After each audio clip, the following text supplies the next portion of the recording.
what's up, everyone? It's Jenny, the LDS Mission Coach, and you are listening to the LDS Mission Podcast, episode number 40, Other People's Baggage. I'm Jenny, the LDS Mission Coach, and whether you are preparing to serve a mission, currently serving, a returned missionary, or a missionary mama like me, I created this podcast just for you. Are you searching for epic confidence? Ready to love yourself and to learn the how of doing hard things? Then let's go. I will help you step powerfully into your potential and never question your purpose again. It's time to embrace yourself, embrace your mission, embrace your life, and embrace what's next. Hey everyone, and welcome to the podcast. Thank you so much for hanging out with me today. I love getting on here and being able to talk about all the things to do with getting our missionaries prepared to go out, serve, to have their own backs, create epic confidence. It's just so needed right now. Am I right? I also have been thinking a lot about our return missionaries. I have seen some missionaries come home and really struggle. It just shouldn't have to be that hard. And I hope that the tools that I'm teaching you here will help you navigate that post-mission part of your experience more easily as well. So we are into spring break. The second weekend of spring break, we are headed to Utah to visit my family there. We all grew up in Seattle, actually, in a town called Puyallup. I went to Rogers High School, actually, the Rogers Rams. And so we used to drive up there for spring break to visit my parents who lived up there. My dad was a dentist up there. And when my dad retired from dentistry, they actually ended up moving to Draper, Utah. And it actually ends up that both my sisters live there too. So not gonna lie, I have a little bit of FOMO. But we try to get to Utah and visit as often as possible. I also, periodically will be there for an event and stuff like that. So that's always fun. Plus, now we've got our older kids there, our married son and our other son that's at BYU. So as often as possible, we like to go visit and say hello. So we're going to do that the second weekend of spring break. I wanted to say that I hope you guys are loving this podcast. I hope that you are getting something out of it. I hope that you're sharing it. I did find out just recently that my podcast will get more views and more people will see it, the more people that rate the podcast and give me a little review. So if this podcast is helping you, I would so appreciate it if you went to Apple Podcasts and gave me a review. I really do just want to get this podcast out to more missionaries before they leave, more missionaries when they come home. And actually, you can listen to this podcast right on Facebook. I don't know if I've ever talked about that on here, but you can listen to this podcast right on Facebook. So many missionaries are listening to it. You can listen to it on my Facebook page. So that's really cool too. So if you could just leave me a little review, that would be amazing. I would love it so much so we can help more missionaries. Today, we're going to be talking about other people's baggage. And I'm sure this sounds kind of funny because we're like, oh, that person has so much baggage. And I don't want us to think of it in a negative connotation. What I actually want us to do is I want to go back to an analogy that I described in episode 9, I think it was. So you should totally go back and listen to episode 9, 3 parts to a relationship. That episode will change your relationship with your companion, with your parents, with your boyfriend or girlfriend. Super important concepts about relationships. But in there, I talk about an analogy that often people have opinions or often opinions about us that aren't necessarily useful opinions. Sometimes Our trainers or our leaders or our friends or our roommates, they think they know better, and so they go ahead and they offer us a thought. Now, maybe before you started listening to this podcast, you might have thought that you just had to believe your brain, but hopefully you know better. You know that you are not your thoughts. Your brain offers you thoughts, and then you get to decide if you want to believe those thoughts or not. So the analogy I like to use is the idea of a baggage claim. So we were just recently watching some family videos, and my son, who's a junior in high school, he's always, since he was young, been really obsessed with flying. He actually wants to get his pilot's license and go to flight school after he graduates from high school.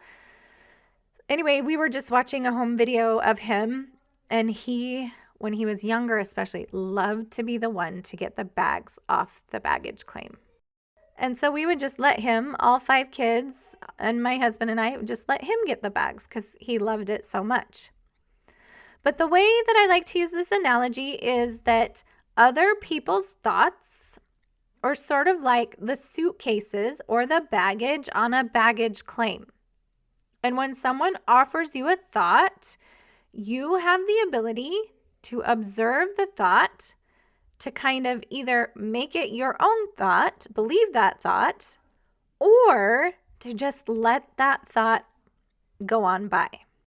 This is also actually true about our own thoughts as well. Like if we thought about our brains kind of as that baggage claim, some of the thoughts we're going to like and we're going to keep, and some of the thoughts that we don't, and we can just let those go on by.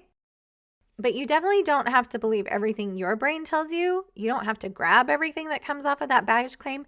And certainly, you do not have to grab other people's baggage. And it is funny, we can talk about it kind of negatively, like they have baggage. But what's true is inside of their suitcases on that baggage claim is all of their thoughts, all of their experiences, all of their feelings, and whatever thoughts they're offering you when they're like, hey, do you want this suitcase? We wouldn't want it unless there was something really cool in there that worked for us and that we wanted. If it was just a bunch of junk and stuff that didn't help us or make us feel good, we'd be like, no thanks, let it go on by. One of the examples I have for you, and I might have shared this on this podcast before, but I had a mom email me, and she told me that her daughter's companion on the mission was telling her that her efforts were not acceptable before God. Now, regardless of how that missionary daughter was showing up, her companion's comment, her thought, was her companion's thought. But what was happening is that baggage was coming around, the companion's baggage was coming around, and the missionary daughter was like, okay, yeah, that sounds good. I think I'll pick that one up. Now, you guys, remember what causes our feelings? Our thoughts. How do you think this sister missionary felt when she thought, oh, she must be right. My efforts are not pleasing before God?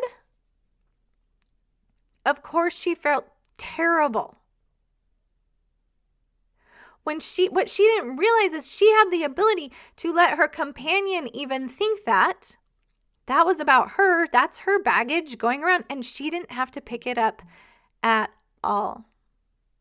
You don't have to believe any of the thoughts your brain gives you, but please certainly don't believe any of the thoughts that someone else gives you if they don't serve you. So how do we know if they serve us or not? One of the things I want to offer to you is this idea of creating a filter. We could sort of like picture it like a maybe an X-ray machine of that baggage or something like that. Like it's going through security. And before you pick it up, we want to ask ourselves a couple questions. Is this true? Is this a true thought? My suggestion, friends, is any thought that doesn't make you feel good doesn't have to be true. Really. Really. If someone offers you a thought like, you're not good at math, or you can't sing, or your efforts aren't acceptable before God, we can just decide that's not true. If they're offering you thoughts like, oh my gosh, you're an amazing human. I love how you serve people. Let's decide those thoughts are true. Let's make those thoughts our own thoughts. Let's pick up those bags and take them home with us and make them our own.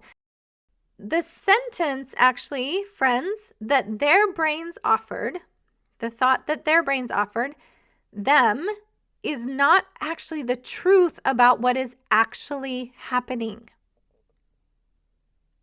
People's thoughts come from their experience, from their baggage.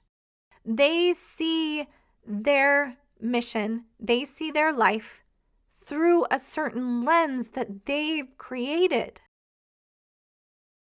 And so actually people can be wrong. You don't have to believe your brain, and you don't have to believe their brain either.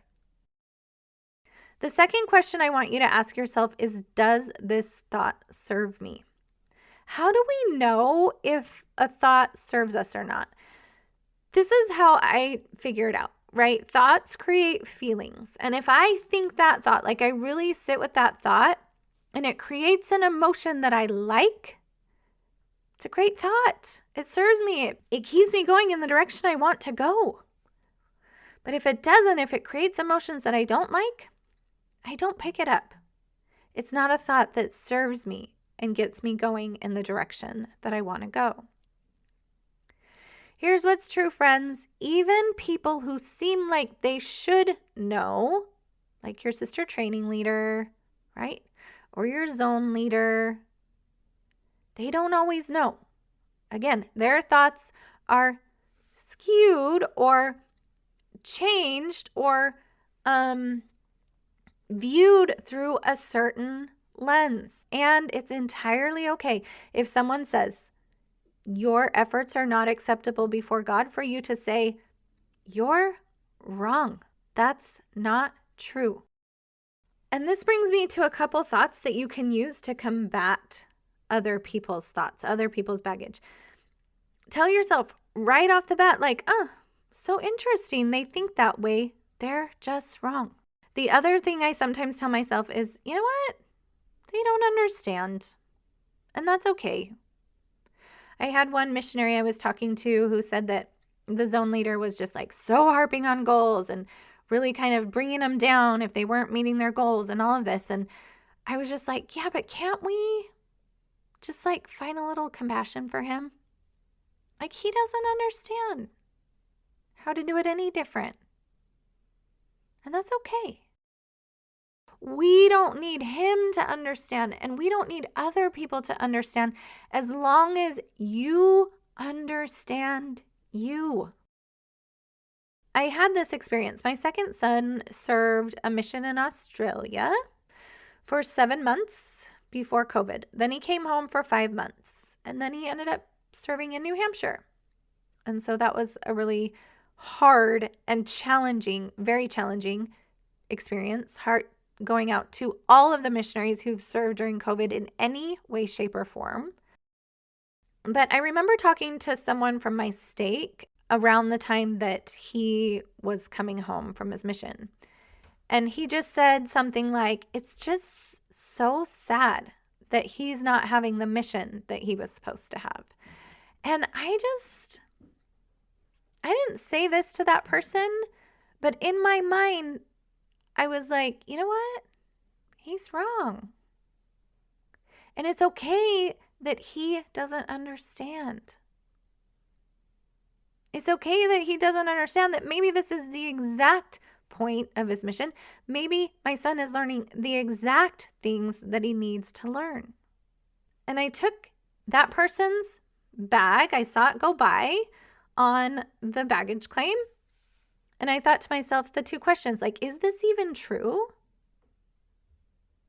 Is it true that he's not having the experience? Is it true that he got gypped somehow? And I decided no, it's not true. That would kind of stink if we just decided that he was gypped, because as long as we think that we're gypped, then we just keep finding reasons to believe that we're gypped. What I kind of chose to believe is it was the exact experience he was supposed to have. Here's the other thing. Does this thought serve me, or did it serve him to think that he got the short end of the stick? No. How do you feel when you think, I got the short end of the stick? Frustrated. Kind of puts you in a little bit of a victim mode even. Not useful to think of it that way.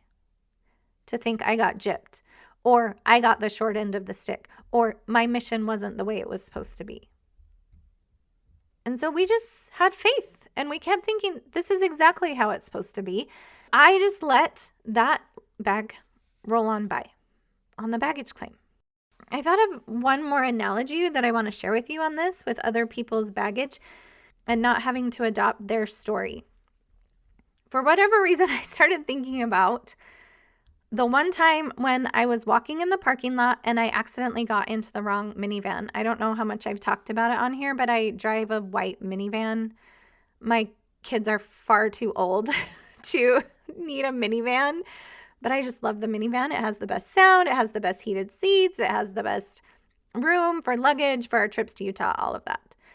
So I got into the wrong van, and immediately I knew that it was the wrong van. It didn't feel right. My stuff wasn't there. My water bottle wasn't there. My sunglasses weren't there. And you can have this same experience too when someone offers you a thought that doesn't feel like a true story to you. It's like, oh, whoops, that doesn't feel right. And you get out of the van. When you get into the wrong van, are you ever like, oh, hey, I think this feels really strange. It actually might be a criminal offense if I stay here, but I think I will. Of course not. It's like, this is theirs. This is their story. This is their van. I'm out. We actually, one time when we were driving to Utah, also stopped in Burley, which is usually where we stop to get gas, and also at the dollar store and at the Maverick. Okay, to get snacks or whatever. Anyway, all of a sudden we were kind of pulled off. Everyone had gone to the bathroom. We got the gas. We kind of pulled off to the side and waiting for a couple other people to come out of the bathroom. And a random, probably like 18, 17-year-old girl climbed into our van. And I was like, oh, hey. And then all of a sudden she realized she was in the wrong van. And she felt super embarrassed and super uncomfortable. But again, she didn't just stay and like buy into like, oh, I like this story better. Let's just stay here. She knew that it wasn't right and it didn't feel comfortable, so she got out. You don't need to step into their story. Their thoughts are all about their story they have about life. And we don't need to even expect other people to step into our story. It's totally fine that that guy didn't understand the way that my son and I saw his mission. It's totally fine. He didn't understand. And it's okay. Listen, even when people tell us, this is how you should think about this. I don't care if it's your parents. I don't care if it's your siblings. I don't care if it's your companion. Even when people tell us, this is how you should think about it, you don't have to think about it that way. I want you to test it. I want you to filter it. I want you to ask yourself, how does it make me feel when I think about myself or I think about this situation in this way? A missionary I was talking to was telling me that she was getting ready for a baptism, and her and companion had like done all the things and gotten all the stuff and gotten the paperwork and talked to all of the people that they needed to, and they showed up at the church ready and early to, get stuff set up, and there was a member that met them there. And the member was just kind of came at them and was kind of saying that they'd done it wrong and they should have brought the paperwork, even though the paperwork was at home, and it wasn't even like a person like the mission leader or anything, or even a member of the bishopric. It was just some random member that thought it was his job to tell them that they'd done it wrong. And she told me, I just felt so sad. I felt attacked. And I said, you know what? He was just wrong. It's okay. And we don't need him to understand. I said, next time, just test it, filter it, see how it makes you feel when you decide I did it wrong. What's actually true is maybe he's wrong. It's totally fine. Learn how to have your own back, you guys. Learn how to intentionally decide instead of just picking up every bag that comes off of the baggage claim. Learn how to intentionally decide if this is one that you want to keep. Now, one thing I do want to point out is that one thought might work great for one person. That thought doesn't necessarily have to work great for you. So one time I was teaching at a stake mission prep course, and a person raised their hand and they said, with everything you've taught us here, how do you see this story of President Hinckley and his dad writing him the letter that he wrote him? And just to refresh your memory, President Hinckley was called to one of the missions in England, and it was during a really challenging time around the Depression. And he felt really strongly about going on a mission and knew that he wanted to be there. But when he first went to Preston in Lancashire, he found some discouragement. That's pretty normal for missionaries to experience when they first go to a new area, new circumstances. His brain was probably kind of freaking out, like I've talked about in other podcasts. Anyway, President Hinckley was just really struggling and having a tough time. And the story goes like this. President Hinckley wrote home to his dad and said, I'm not doing any good here. I am just wasting my time and your money. He said, I don't see any point in staying here. And then his dad wrote back to him and said, Dear Gordon, I have your letter. I have only one suggestion. Forget yourself and go to work. With love, your father. So when I was teaching this mission prep class in the stake, this guy wanted to know, is this thought, forget yourself and go to work, one that will work for everyone? And what I offered to him is some people will take this thought, forget yourself and go to work, and it'll motivate them. It'll light a fire under them, which is exactly what President Hinckley took from that. It created a feeling of motivation. It created a feeling of excitement. It created a feeling of determination. He said that he got on his knees in that little bedroom and made a pledge that he would try to give himself to the Lord every single day. So that sentence, that thought that his dad offered him, forget yourself and go to work, was the exact thought that created the exact feeling he needed to take action. But what is also true, and what I told that guy at the mission prep class, is that thought, forget yourself and go to work, might not create the same feeling for another person. Another person, when they hear that, forget yourself and go to work, that might create the feeling of inadequacy. It might create the feeling of overwhelm. It might create the feeling of guilt or self-loathing because they've had a hard time making themselves go to work. So again, we just need to always test it out and figure out if the thought creates an emotion that we like. I know that a lot of times I've heard missionaries tell me that, they're just preaching a lot of perfection and preaching excellence and meeting goals and all of that. And for half of the mission, that probably works great. They love thinking about it that way. They love thinking about meeting goals and being in a place of excellence. So go ahead and take that bag off of the baggage claim. If that works for you, great. If it creates motivation, if it creates emotions of like love and excitement and motivation, go for it. Pick up those thoughts. But I know for me, when I start telling myself I have to be perfect and I have to reach this certain level of excellence, it actually shuts me down. Like, I don't want to do any of it. I get overwhelmed. And so, like I said, we got to test it. Don't just decide that everything everyone says is wrong, but try on the thought for yourself. I kind of think of thoughts like trying on clothes. Like, try it on. Does that feel good to think about it that way? Keep it.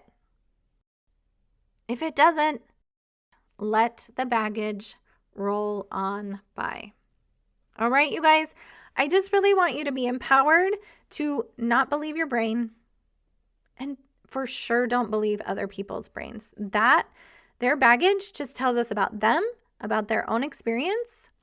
And listen, once you get really good at this skill of having your own back, filtering it out, ask yourself if it's true, and if the thought serves you, you will empower yourself so much in your life. All right, everyone, have the most amazing week. It was so fun to be with you. Everyone, take care. Bye-bye. Thanks so much for joining me on the podcast today. Listen, if you are learning a lot from this podcast and you like what you're hearing, you will absolutely love hopping on a free strategy call with me. That's where you and I meet up one-on-one and talk specifically about what is going on for you. I love teaching young adults the mental and emotional tools that they need to overcome worry and anxiety, serve the successful missions they've always dreamed of, and navigate their post-mission experience with confidence. So go to jennydildine.com and click on the Work With Me link. I would love to meet you, and I would love to get you some helpful tools and strategies to help you fully embrace whatever is next for you. And in the meantime, no matter which part of the mission experience you are involved in, just know that Jenny, the LDS Mission Coach, is thinking about you every single day.